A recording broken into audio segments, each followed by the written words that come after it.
जयोस्तुते जयोस्तुते श्रीमहान्मङ्गले शिवास्पदे शुभदे स्वतन्त्रते भगवति त्वामहं यशोयुतां वन्दे यशोयुतां वन्दे. श्रोतेहो नमस्कार. श्रोतेहो, आजच्या आपल्या या विशेष मुलाखतीच्या कार्यक्रमामध्ये सर्व श्रोतांचं सहर्ष स्वागत. आज आपण स्वातंत्र्यवीर विनायक दामोदर सावरकर यांचे विचार युवकांपर्यंत आणि सर्वसामान्यांपर्यंत पोहोचवणारे, राष्ट्रभक्ती राष्ट्रप्रेम आजही मनामनात जागृत करण्यासाठी धडपडणारे एक युवा व्यक्तिमत्व स्वातंत्र्यवीर विनायक दामोदर सावरकर यांचे नातू सात्यकी अशोक सावरकर यांच्याशी आपल्या कार्यक्रमाच्या माध्यमातून संवाद साधणार आहोत. तेव्हा सर्वप्रथम सर, आपलं खूप खूप स्वागत आहे आजच्या कार्यक्रमामध्ये. नमस्कार सर, प्रखर राष्ट्रभक्त, राष्ट्रप्रेमी, स्वातंत्र्य सैनिक, समाज सुधारक, मराठी कवी, लेखक अशा अनेक बिरुदावली ज्यांच्या नावासमोर अगदी अभिमानाने घेतल्या जातात आणि ज्यांच्या महान देशकार्याचं स्मरण अगदी विनम्रपणे आपण वर्षानुवर्ष करत आलेलो आहोत, अशा महान विभूती, आपले प्रेरणास्थान, स्फूर्तीस्थान, आपल्यासारख्या असंख्य व्यक्तींसाठीचे आदर्शस्थान, श्रद्धास्थान असणारे स्वातंत्र्यवीर विनायक दामोदर सावरकर यांच्याविषयी आपल्याकडून जाणून घेत असताना सर्वप्रथम मला आपणास विचारावंसं वाटतं की देशाच्या स्वातंत्र्यासाठी सशस्त्र क्रांतीचा केतू उभारून मारिता मारिता मरे तो झुंजेन अशी शपथ अगदी लहानग्या वयात कुलदेवता भगवती मातेसमोर स्वातंत्र्यवीर सावरकर यांनी घेतली आणि तिथून पुढे देशाला इंग्रजांच्या गुलामगिरीतून मुक्त करण्यासाठी त्यांनी अहोरात्र कार्य केलं, संघर्ष केला. त्यांचं हे महान कार्य शब्दात व्यक्त करत असताना आपण आम्हा सर्वांना काय सांगाल? तुमचं बरोबर आहे. अगदी लहान म्हणजे 16व्या वर्षी सावरकरांनी स्वतःच्या घरातल्या देवीपुढे शपथ घेतली आणि ते केवळ पोकळ शब्द नव्हते. खरंच चापेकरांच्या बलिदानातून त्यांना जी प्रेरणा मिळाली त्यातून त्यांनी ती शपथ घेतली. त्यांच्या मनात ब्रिटिश अधिकाऱ्यांविषयी, त्यांच्या दमननीती विरुद्ध आधीपासूनच चीड होती आणि त्यांना माहिती होतं की एकट्या दुकट्याने क्रांती करून उपयोग होणार नाही. संघटना उभारली पाहिजे. संघटनेचं सामर्थ्य हे वेगळं असतं हे त्यांनी जाणलं आणि संघटना ही लोकांमधनं उभी राहिली पाहिजे आणि त्या दृष्टीने मग त्यांनी पावलं टाकायला सुरुवात केली. मित्रमेळा, त्याच्यानंतर राष्ट्रभक्त समूह, अशा छोट्या संघटना पण क्रांतिकारी अशा त्यांनी उभ्या केल्या. लोकजागृती केली. जे आपण सार्वजनिक गणेशोत्सव किंवा असे उत्सव ज्याला म्हणतो, त्यांनी ते एक माध्यम निवडलं, तो मार्ग निवडला लोकांपर्यंत पोहोचायला. त्यांचे एक साथीदार होते, त्यांचं नाव आहे आबा दरेकर. हे पूर्वी तमाशासाठी गीतं लिहायचे, पण सावरकरांच्या सांगण्यांवरनं त्यांनी स्फूर्तिगीतं लिहायला सुरुवात केली. रणवीण स्वातंत्र्य कोणा मिळाले असं त्यांची सुप्रसिद्ध कविता आहे. ती मुखोद्गत करून हे लोकांमध्ये जायचे, ते म्हणायचे, त्याची पत्रकं वाटायचे. इथपासून त्यांनी लोकजागृती केली आणि मग पुढचा सगळा आपल्याला माहिती आहे की नाशिकमध्ये अभिनव भारत मंदिर त्यांनी स्थापन केलं. पुढे पुण्याला त्यांनी शिवाजी महाराजांवरती आरती रचली 1902 साली. ती आरती दर शुक्रवारी आर्यन संघ इथे म्हटली जायची. अर्थात छत्रपती शिवाजी महाराज हे आजही आराध्य दैवत म्हणून आपण मानतो त्यांना. आणि त्यावेळेलाही लोकांमध्ये जागृती व्हावी म्हणून छत्रपती शिवाजी महाराजांसारखा आदर्श पुरुष आपल्या डोळ्यांसमोर पाहिजे, त्याच्यापासून प्रेरणा आपण घेतली पाहिजे, हे सावरकरांचं धोरण होतं. त्याला अनुसरून त्यांनी आपले जे महाविद्यालयातले सहकारी होते त्यांना ही क्रांतीची दीक्षा एक प्रकारे क्रांतीकडे वळवलं. त्या अनुषंगाने व्यायाम आणि चर्चा, विविध विषयांवर साप्ताहिक चर्चा घडत असत. पुण्यात त्यांनी पहिली, भारतात जी घडली होती ती पहिली विदेशी कपड्यांची होळी केली होती आणि त्या होळीची धग ही ब्रिटन सरकारला तिथे जाणवली. ब्रिटिश गुप्तहेर हे सावरकरांच्या कायम मागावर असत. ते त्या क्षणापासून पुढे ब्रिटनला गेल्यानंतर देखील त्यांनी जे इंडिया हाऊस त्यावेळचं होतं, श्यामजी कृष्ण वर्मा यांनी बांधलेलं, त्याचं नामकरण केलं, भारत भवन ठेवलं. तिथे विजयादशमी, गुरु गोविंद सिंह जयंती असे जे राष्ट्रीय उत्सव आहेत तिथे ते साजरे करायला लागले. आणि जे परदेशात हे भारतातले विद्यार्थी जायचे, त्यांना ती तिथल्या संस्कृतीची, युरोपियन ज्याला संस्कृती म्हणतो, त्याची आवड होती. तिथलं ते स्वातंत्र्य, त्याला ते एक प्रकारे बळी पडायचे आणि दुसऱ्या एखाद्या चुकीच्या मार्गाला लागायचे. तर ह्या सगळ्या विद्यार्थ्यांना सावरकरांनी परत ओढून हे देशभक्तीकडे आणलं आणि खूप मोठं काम त्यांनी ब्रिटनमध्ये उभं केलं.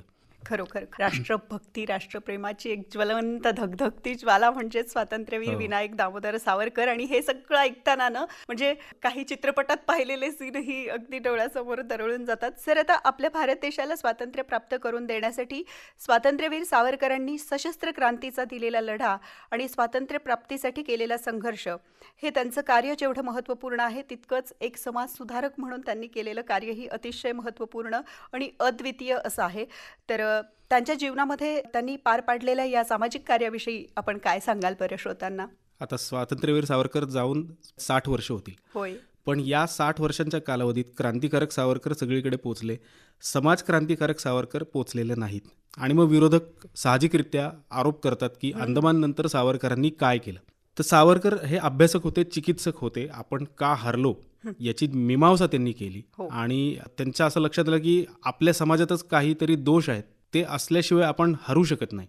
मग ते काय आहेत? तर पहिलं म्हणजे जातीद्वेष, जातीभेद. हे जे हाडीमाशी खिळलेलं होतं ना आपल्या, की एखाद्या माणसाची चालता चालता जरी सावली पडली तरी विटाळ झाला म्हणून आपण बाजूला व्हायचो, आंघोळ करून घरी जायचो. होय. हे जे प्रकार होते त्याला सावरकरांनी विरोध करायचं ठरवलं. आणि ते अस्पृश्यता निर्मूलन नव्हे तर ते अस्पृश्यता उच्छेदनाचं कार्य प्रखर आपल्या वाणीने, आपल्या लेखणीने आणि आपल्या कृतीने, तिघांनीही सावरकरांनी रत्नागिरी गाजवली. जिथे जिथे पूर्वास्पृश्य, सावरकर शब्द योजायचे की पूर्वास्पृश्य, पूर्वी जे अस्पृश्य होते ते या क्षणापासून ते अस्पृश्य नाहीत. त्या पूर्वास्पृश्य बंधूंसाठी विठ्ठल मंदिराचं म्हणजे जे देवाचं दर्शन घ्यायला बंदी असायची ती बंदी मोडून काढणं आणि एक नव्हे दोन नव्हे तर शेकड्यांनी मंदिरं ही रत्नागिरी जिल्ह्यातली मुक्त करणं, होय. हा एक मोठा उपक्रम सावरकरांनी आणि रत्नागिरी हिंदू सभेच्या सुधारक मंडळींनी तिथे राबवला होता. त्याचबरोबर सामाजिक क्षेत्रात मग वाजंत्री पथक काढणं या मंडळींचं, जिथे जिथे जे शुभकार्य होय तिथे तिथे सावरकर हे मुद्दाम आग्रहाने सांगायचे की यांना बोलवा वाजंत्री वाजवायला. स्वदेशीचा प्रचार, पिंजारी काम हे स्वतः सावरकरांनी शिकून घेतलं होतं. पिंजारी व्यवसायात हिंदू तरुण यावेत, पूर्वास्पृश्य यावेत हा आग्रह सावरकरांचा असायचा. त्या दृष्टीने त्यांनी खूप काम केलं. स्वदेशीला चालना देण्यासाठी स्वतः सावरकर हे हातगाडीवर स्वदेशी खेळणी घेऊन विकायला रस्त्यावर फिरायचे. अखिल हिंदू उपहारगृह रत्नागिरीमध्ये त्यांनी निर्माण केलं. विठ्ठल मंदिराच्या शेजारी ते होतं. अर्थात ते तोट्यातच चाललं, पण ते त्यांनी काही काळ चालवलं होतं की तिथे वाढपी एका जातीचा, व्यवस्थापक दुसऱ्या जातीचा, अशी सगळी व्यवस्था होती. तर हे कसं होतं की अनेक वर्षांची जी एक गुलामगिरीची सवय लागलेली असते ती पहिलं मोडीत काढणं हे आवश्यक असतं. ते लोक आपल्याकडे येणार नाहीत म्हणून सावरकर हे महारवाड्यात गेले, तिथे भजन कीर्तन करू लागले. त्या लोकांना सवय होऊ दिली की कुठल्या तरी तथाकथित उच्च जातीचा माणूस हा आपल्यात येऊन मिसळतो, आपल्या शेजारी बसतो, आपल्या घरचं पाणी पितो, खातो. हे सवय झाल्यानंतर मग सावरकरांनी त्यांना रत्नागिरीत आणलं. तिथे भजन कीर्तन व्हायला लागली. जे बैलगाडीतून प्रवास करायचे पूर्वी, त्यावेळेला हिंदू सभेची मंडळी स्वतः पैसे देऊन ह्या लोकांना देखील बैलगाडीतून फिरवायला लावायची. तर सामाजिक क्षेत्र असू दे, धार्मिक क्षेत्र असू दे, शैक्षणिक क्षेत्र असू दे, की विद्यार्थ्यांना सरमिसळ बसवा, यासाठी जी आंदोलनं ही सावरकरांनी त्या 13 वर्षाच्या कालखंडात केलेली आहेत. आणि पतित पावन मंदिराची निर्मिती केली की हिंदू धर्मातल्या सगळ्या जातींमधल्या सगळ्या लोकांना तिथे मुक्त प्रवेश मिळावा, कुठलीही आडकाठी त्या ठिकाणी नाही. तिथे त्यांनी ते शंकराचार्य कुर्तकोटींच्या हस्ते कोनशिला बसवून तिथे त्या काळाला हे म्हणजे 100 वर्षांपूर्वीच्या काळी देखील हे क्रांतिकारी पाऊल सावरकरांनी केलं की तिथे पुजारी नेमला. अशा पद्धतीने ही वाटचाल ही पूर्ण 13 वर्षांच्या कालखंडात ही रत्नागिरी पालटवली त्यांनी. खरंच. तर हे कार्य हे आजही समाजापुढे आलेलं नाही. हरघर सावरकर समितीच्या माध्यमातून आम्ही सावरकरांचं जे विचारधन आणलेलं आहे ते रत्नागिरीच्या कालखंडातलंच आहे बऱ्यापैकी. तर त्याच्यातनं त्यांची भूमिका कळते की किती स्पष्ट होती. खरोखर खरोखर मला वाटतं हे सगळं अज्ञात राहिलेलं स्वातंत्र्यवीर सावरकरांचं जे कार्य आहे ते खरंच आज समाजासमोर, युवकांसमोर येण्याची गरज आहे, बालकांसमोर. तर खऱ्या अर्थाने स्वातंत्र्यवीर सावरकर हे व्यक्तिमत्व काय होते ते आज समाजापुढे मांडता येईल किंवा समाज स्वीकारू शकेल असं म्हणायला काही हरकत नाही. सर, आता स्वातंत्र्यवीर सावरकरांचं साहित्य क्षेत्रातील कार्यही अतिशय महत्त्वपूर्ण आणि आपणा सर्वांना दिशादर्शक ठरणारं असंच आहे. मग त्यात 1857चे स्वातंत्र्य समर, भारतीय इतिहासातील 6 सोनेरी पाने ही ऐतिहासिक काही पुस्तकं, त्यासोबतच माझी जन्मठेप, अंदमानच्या अंधेरीतून अशी आत्मचरित्र, काळे पाणी, मोपल्यांचे बंड या कादंबरी, तसेच कमला, गोमांतक, सप्तर्षी अशी काही महाकाव्य त्यांनी रचली आणि इतरही भरपूर अशी साहित्य संपदा स्वातंत्र्यवीर सावरकर यांनी शब्दांकित केलेली आहे. तर त्यांचं हे जे साहित्य आहे हे साहित्य लेखन आजच्या युवकांसाठी तसेच आपणा सर्वांसाठीही कसं उपयुक्त आणि महत्त्वपूर्ण मार्गदर्शक असं आहे, याविषयी आपण काय सांगाल? अनेक वेळा आरोप होतो आपल्यावर की आपला जो इतिहास आहे तो कायम पराभूतांचा इतिहास राहिलेला आहे. म्हणजे अभ्यासक्रमातनं सुद्धा जे आक्रमक आले होते आपल्यावर, मुघल असू देत, अलेक्झांडर असू दे, ब्रिटिश असू दे, फ्रेंच असू देत, यांचं उदात्तीकरण हे प्रमाणाबाहेर आहे. आणि सावरकरांनी जे शेवटच्या कालखंडात जे पुस्तक लिहिलं त्यांच्या, ते आहे भारतीय इतिहासाची 6 सोनेरी पाने. तर ते सोनेरी पान कशाला म्हणायचं की ज्या ज्या वेळेला मातृभूमीवर परचक्र आलं असेल, त्या परचक्राचं निर्दालन ज्यांनी केलं ते त्यांची नावं ही सुवर्णाक्षरात नोंदली गेली. म्हणजे असं म्हटलं जातं की ज्या वेळेला आपण इतिहास विसरतो तेव्हा आपला भूगोल बदलतो. आणि ती परिस्थिती आपल्याला पटलेली आहे की आपली फाळणी जी झाली ती भूमी ही आपल्याला दुर्दैवाने निरुपाय म्हणून ही देऊन टाकावी लागली. अशाच प्रकारचे शक, हूण हे जे आक्रांत आले त्यांना इथल्या राजांनी हरवलेलं आहे, त्यांना इथल्या योद्ध्यांनी हरवलेलं आहे. आणि ते जे हरवायला आले ते संपूर्ण भारत हे त्यांच्या छायेखाली आणू शकले नाहीत आक्रमक. कारण का आपले हे जे वीर ठाई ठाई उभे राहिले, त्यांनी त्यांना तिथल्या तिथे संपवलं.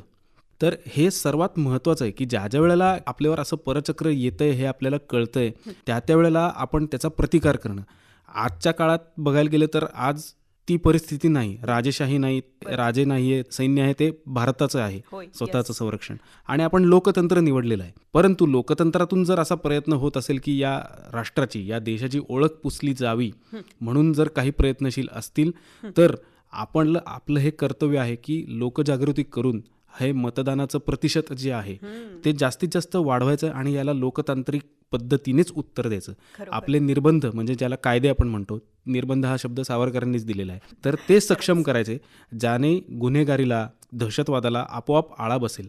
हे आपलं काम आहे. खरोखर नभिन क्षत्रे बहुत एक परिचारा मज भरत भूमि तारा.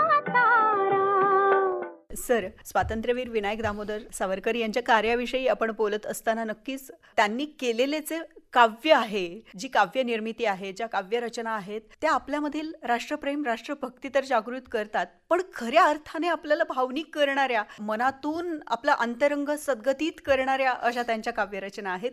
तर त्यातली एखादी छानशी काव्यरचना आपण आता श्रोतांना ऐकूयात. चालेल सर, एका अतिशय भावूक क्षणी स्वातंत्र्यवीर सावरकरांनी सागरा प्राण तळमळला ही गीतरचना शब्दबद्ध केली आणि ती आज आपण बघतो की सगळ्यांच्या मनामनामध्ये अगदी कोरल्या गेलेली आहे असं म्हणायला काही हरकत नाही. त्या काव्यरचनेच्या काही ओळी आपण सादर करू शकाल?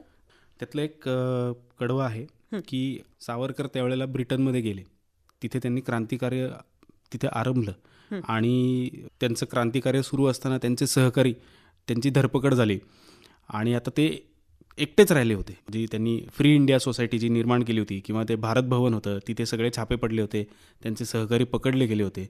आणि इकडे भारतात देखील परिस्थिती तशीच होती की त्यांच्या मोठ्या बंधूंना अटक झाली होती, त्यांचा मुलगा गेला होता आणि त्यांचा धाकटा भाऊ म्हणजे माझे आजोबा हे देखील त्या पोलिसांच्या ससेमिरात सगळे सापडले होते. तर ते कल्पना अशी करतात, शुकपंजरी वा हरिण शिरावा पाशी ही फसकत झाली तैशी भूविरह कसा सतत साहू या पुढती दशदिशा तमोमय होती गुणसुमने मी वेचियली या भावे की तिने सुगंधा घ्यावे जरी उद्धरणी व्ययन तिच्या हो साचा हा व्यर्थ भार विद्येचा ती आम्रवृक्ष वत्सलता रे नवकुसुमयुता त्या सुलता रे तो बाल गुलाबही आता रे फुलबाग मला हाय पारखा झाला सागरा प्राण तळमळला. खूप छान. हे शब्द जरी ऐकले की खरंच मन अगदी सद्गदित होऊन जातं. सर, आता स्वातंत्र्यवीर सावरकरांनी त्या काळात भाषाशुद्धी आणि लिपीशुद्धीसाठी हे कार्य केलं. म्हणजे आपण बघतोय की बरेच वर्ष आपल्या भारत देशावर परकीय आक्रमणं झाली आणि त्यांचं वर्चस्व आपल्या देशावर आलं आणि आपली जी मूळ भाषा होती, मग संस्कृतपासून त्याची सुरुवात होती वैदिक काळापासून, तर या भाषेमध्ये कुठेतरी अशुद्धता दिसायला लागली किंवा सरमिसळ अनेक भाषांची व्हायला लागली. विशेषतः अरबी, फारसी, उर्दू या भाषांची सरमिसळ आपल्या मूळ भाषेमध्ये झाली. मग ही भाषाशुद्धी ही त्या काळात करणं अत्यंत गरजेचं होतं आणि ते महत्त्वपूर्ण असं कार्य स्वातंत्र्यवीर विनायक दामोदर सावरकर यांनी पार पाडलं. त्यांच्या कार्याविषयी आपण काय सांगाल बरं? बघा, मी तुम्हाला सांगितलं सुरुवातीला की सावरकरांचे आदर्श हे छत्रपती शिवाजी महाराज होते. महाराजांनी स्वतः आपल्या जो दैनंदिन व्यवहार आहे, जी पत्र जातात, ज्या नोंदी आपण लिहितो, त्या नोंदी ह्या मराठीत व्हाव्यात आणि त्यात घुसडलेले गेलेले फारसी शब्द निघून जावेत म्हणून राज्य व्यवहार कोश निर्माण केला. आता जे सावरकरांनी भाषाशुद्धीचे जे आंदोलन हातात घेतलं होतं हे त्याच धर्तीवर होतं. जे भाषाशुद्धी नावाचं पुस्तक आहे ते 83 साली माझ्या मते महाराष्ट्र शासनाने छापलं आणि त्याच्यात शिवाजी महाराज स्वतः राज्य व्यवहार कोश हे सावरकरांना देत आहेत आणि माझा वारसा तू पुढे चालव अशा प्रकारचं ते मुखपृष्ठ आहे त्या पुस्तकावर. मी दाखवेन तुम्हाला ते. तर ही चळवळ ही अत्यंत महत्त्वाची होती, कारण तुम्ही जसं म्हणालात की आपली जी संस्कृत भाषा होती किंवा संस्कृतनिष्ठ हिंदी होती ती जाऊन फारसी आली, मग उर्दू आली आणि मग परकीच आमची राष्ट्रभाषा पाहिजे असं एक कुठेतरी कल निर्माण झाला. या सगळ्या गोष्टी घडत असताना हिंदू मराठी हे लोक अशा विचार करायला लागले की काय फरक पडतो, एक शब्द आपल्या भाषेला मिळतो. पण सावरकरांचं म्हणणं होतं की आपल्या संस्कृतीवर आक्रमण जे होतं पहिलं ते आपल्या भाषेद्वारे होतं. परकी भाषा आली, त्यांच्या मागून त्यांची संस्कृती येते, आपली संस्कृती लोप पावते आणि मग ते म्हणायचे की परकी भाषेतला एक एक शब्द हा आपल्या भाषेसाठी थडगं होत चाललेला आहे आणि म्हणून प्रतिशब्द निर्माण करणं, शुद्ध मराठी, शुद्ध हिंदी किंवा कुठली प्रादेशिक भाषा ही शुद्ध स्वरूपात बोलणं लिहिणं हे परमकर्तव्य आहे आणि म्हणून त्या दृष्टीने त्यांनी आंदोलनं केली. आता भालजी पेंढारकर हे फार मोठे निर्माते दिग्दर्शक होते. शिवाजी महाराजांवर त्यांनी अनेक चित्रपट काढलेले आहेत. तर त्यांच्या कलामंदिर हा सावरकरांनीच दिलेला शब्द आहे, ते स्टुडिओला कलामंदिर म्हणलेत.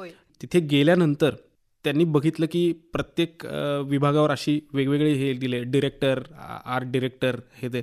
तर सावरकर म्हणाले ह्याला मराठी शब्द नाही आहेत का.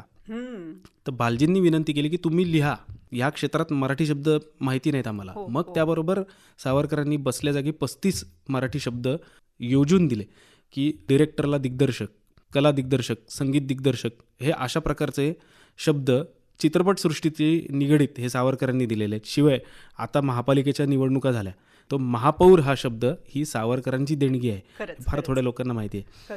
तर आंदोलनात म्हणजे भाषाशुद्धी हे पुस्तक लिहिलं, पण त्याचबरोबर आग्रहाने सगळ्यांना सांगून आणि पुन्हा प्रेमाने सांगून की हा प्रयत्न तुम्ही केला पाहिजे. हे खूप मोठं काम सावरकरांनी करून ठेवलेलं आहे. आणि माझ्या मते की आता मराठीला अभिजात भाषेचा दर्जा मिळालेला आहे, तर आपण सर्वांनी देखील दैनंदिन जो आपला व्यवहार चालतो त्याच्यात जास्तीत जास्त मराठी शब्द जर वापरले तर ते पुढच्या पिढीलाही कळतील. खरोखर त्या काळामध्ये स्वातंत्र्यवीर विनायक दामोदर सावरकर यांनी भाषाशुद्धी आणि लिपीशुद्धीची एक चळवळच उभारलेली होती. आणि त्या चळवळीला जेव्हा आपण मराठी साहित्याचा अभ्यास करतो त्यावेळी या चळवळीविषयी आणि ती चळवळ कशी पुढे जात राहिली याविषयी नक्कीच आपण जाणून घेऊ शकतो. भूलविणे व्यर्थ हे आता रे, बहुजीवल गगमते चित्तारे, तुझ सरिस्वते जी सरितारे, विरहाची शपथ घाली तो दुधला, सागरा प्राण तळमळला, तळमळला सागरा. सर, आता आज आपण बघत आहोत की समाज भरकटत चाललेला आहे. विशेषत्वाने युवा पिढीचा जर आपण विचार केला तर जे डिजिटल गॅझेट्स आहेत त्या चक्रव्यूहात, त्या जाळ्यात आपला सर्व युवा वर्ग अडकलेला आपण बघतोय. सोबतीला व्यसनाधीनतेचं ही एक जाळं आहे, ते ही पोखरू बघतंय आजच्या आपल्या युवा पिढीला. तर या साऱ्या गोष्टीतून किंवा या दुष्टचक्रातून जर आजची युवा पिढी बाहेर यायची असेल तर त्यासाठी विनायक दामोदर सावरकरांचे जे विचार आहेत ते मनामध्ये पेरले जाणं, राष्ट्रभक्ती, राष्ट्रप्रेम, राष्ट्र विकासाचे वारे आजच्या युवकांमध्ये त्यांच्या मनामध्ये पेरलं जाणं, रुजवलं जाणं अत्यंत गरजेचं आहे. तर त्याविषयी आपण काय सांगाल, काय मार्गदर्शन कराल आजच्या युवा पिढीला? बघा, आता तुम्ही म्हणालात की सोशल मीडिया किंवा डिजिटल गॅजेट्स ज्या माध्यमातून आपल्याला माहिती कळते, तर ते दुधारी तलवार आहे. ती चांगल्याही कामासाठी वापरता येते, वाईट कामासाठी देखील वापरता येते. तर माझ्या मते जी युवा पिढी आहे तिला बसल्या जागी आज कुठूनही माहिती मिळू शकते, कुठल्याही देशाची, कुठल्याही ग्रहावरची देखील माहिती मिळू शकते. इतकं शक्तिमान जर ते एखादं ज्याला म्हणतो माध्यम आपल्या हातात आहे, तर आज जे सोशल मीडियात जे प्रभावशाली व्यक्ती आहेत, ज्याला इन्फ्लुएन्सर्स म्हणतो आपण, यूट्यूबर्स म्हणतो, तर ह्यांची संख्या ही वाढली पाहिजे की जे संस्कार करतील. कारण व्यसन करणं किंवा डिजिटल याच्या स्वरूपातनं जे वाईट मार्गाकडे लोक जातात ते होतात कुठेतरी संस्कार कमी पडतात, कुठेतरी यंत्रणा कमी पडते. आणि मग ही यंत्रणांची मोठी जबाबदारी आहे, उत्तरदायित्व आहे की त्यांच्या माध्यमातून हे जे इन्फ्लुएन्सर्स आहेत ते काम करतील तरुण मुलांवर आणि त्यांना तोच कंटेंट दिसत राहील की आपल्या इतिहासाविषयी, शिवाजी महाराजांविषयी, संभाजी महाराजांविषयी हा कंटेंट त्यांना दिसत राहील सारखा. सावरकरांविषयी आहे, डॉक्टर बाबासाहेब आंबेडकरांविषयी, की तो मुलगा एखाद्या म्हणजे ज्याला म्हणतो नाकारल्या गेलेल्या वर्गातनं वरती आला, जे संविधानकर्ते झाले. म्हणजे आपल्याला काय व्हायचे नक्की, की सावरकर देखील बॅरिस्टर झाले होते, त्यांना डिग्री नाकारली, पण ते प्रतिकूल परिस्थितीतून जेव्हा तुमची मालमत्ता वगैरे सगळं नाहीये अशा वेळेला तुम्ही तुरुंगात पडलाय, तिथनं बाहेर येऊन हा माणूस सतत समाजक्रांती करतो, भाषाशुद्धी करतो, हे सतत हे देशासाठीच केलेलं कार्य आहे. तर हे तरुणांपुढे आलं पाहिजे आणि यंत्रणा मोठी आहे आपली, त्या दृष्टीने आपल्याला निश्चित म्हणजे हे प्रसार भारती किंवा ह्या ज्या सरकारी संस्था आहेत त्यांच्या माध्यमातून हे निश्चित करण्यासारखं आहे, फक्त इच्छाशक्ती पाहिजे. खरोखर म्हणजे आजचं जे समाज माध्यम आहे किंवा आजचं जे तंत्रज्ञान आहे ते आपणा सर्वांसाठी नक्कीच उपयुक्त आहे, पण आपण त्याचा वापर कसा करतो आणि आपण त्याच्यावरून कोणत्या गोष्टीचा प्रचार प्रसार करतो हे तितकंच महत्वाचं आहे. या गोष्टीचा कुठेतरी सखोलपणे आजच्या युवकांनी विचार करणं अत्यंत गरजेचं आहे. तरच खऱ्या अर्थाने हे जे डिजिटल गॅजेट्स आहेत, ही समाज माध्यम आहेत, ती आपल्यासाठी वरदान ठरू शकतील असं म्हणायला काही हरकत नाही. अनादि मी अनंत मी अवाद्य मी भला, अनादि मी अनंत मी अवाद्य मी भला, मारिल रिपु जगती असा कवण जन्मला.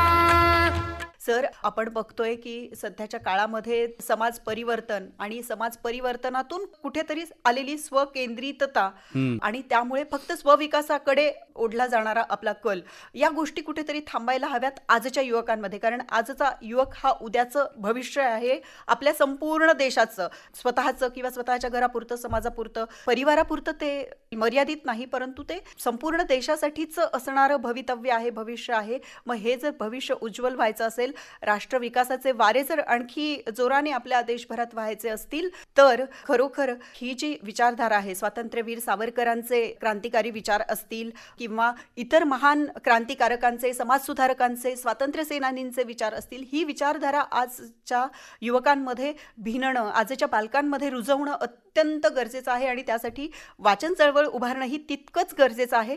तर याविषयी जाता जाता आपण आमच्या श्रोत्यांना काय सांगाल बरं? वाचन चळवळ तुम्ही म्हणालात तर हरघर सावरकर समिती, सकाळ प्रकाशन यांच्या माध्यमातून पुन्हा आम्ही स्वातंत्र्यवीर सावरकरांचं जे मूळ लिखाण आहे ते आत्ता समोर आणलेलं आहे आणि कमीत कमी त्याचा दर ठेवायचा असा आमचा प्रयत्न राहिलेला आहे. त्या दृष्टीने आम्ही सवलत देखील केलेली आहे जाहीर, आणि आजच्या पिढीला ते आकर्षक वाटेल अशा पद्धतीचं मुखपृष्ठ किंवा ते जाड पुस्तक दिसून असे त्याचं वजन कमी आहे, तर ह्या वाचन ज्यांना अवघड वाटतं त्यांच्यासाठी निश्चित त्या आकर्षक झालेल्या आहेत. तर अशा पद्धतीने जर एखादं मोठं पुस्तक आपल्याकडे असेल तर त्याचे 2-3 भागात आणि वाचकांना आकर्षक काय होईल त्या दृष्टीने विचार करून अनेक प्रकाशन संस्थांनी काम केलं पाहिजे.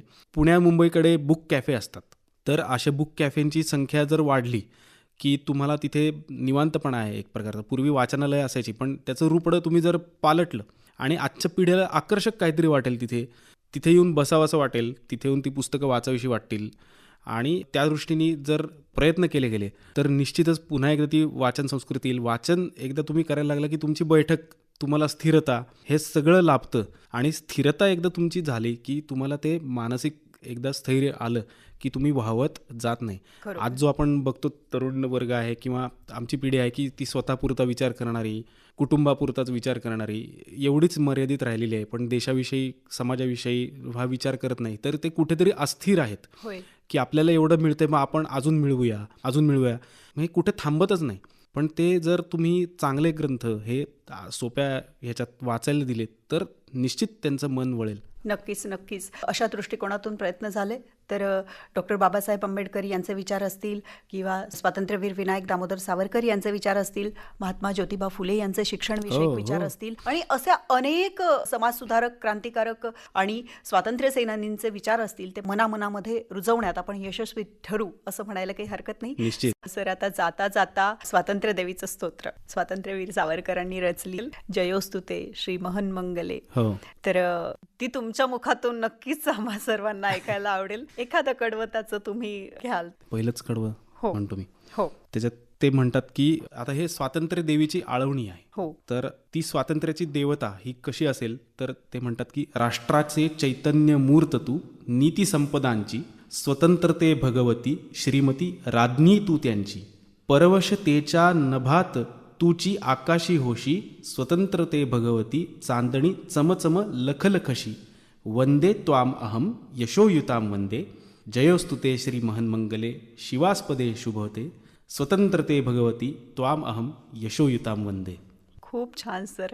हे शब्द जरी कानावर पडले तरी अंगावर काटे उभे राहतात आणि राष्ट्रप्रेम राष्ट्रभक्ती काय असते याचं खरंच चित्रण आपल्या डोळ्यासमोर येतं असं म्हणायला काही हरकत नाही. खरी गोष्ट आहे. धन्यवाद सर. आज आपण आमच्या स्टुडिओमध्ये आलात आणि स्वातंत्र्यवीर विनायक दामोदर सावरकर यांचं जीवनकार्य आणि एकंदरीतच त्यांचं जे जीवनकार्य आजच्या युवकांना कसं दिशादर्शक मार्गदर्शक ठरू शकतं याविषयी अतिशय सविस्तर आणि खूप छान महत्त्वपूर्ण अशी माहिती आम्हा सर्वांपर्यंत आपण पोहोचवलीत. त्याबद्दल आपले खूप खूप धन्यवाद आणि आयुष्यातील यापुढील वाटचालीसाठी आमच्या संपूर्ण आकाशवाणी परिवारातर्फे आपणास खूप साऱ्या शुभेच्छा. धन्यवाद. मला इथे बोलवलं म्हणून आकाशवाणी केंद्र परभणीचे देखील मी आभार मानतो. धन्यवाद. स्वतंत्रते भगवती, स्वतंत्रते भगवती, चांदणी चम चम लख लखशी, वंदे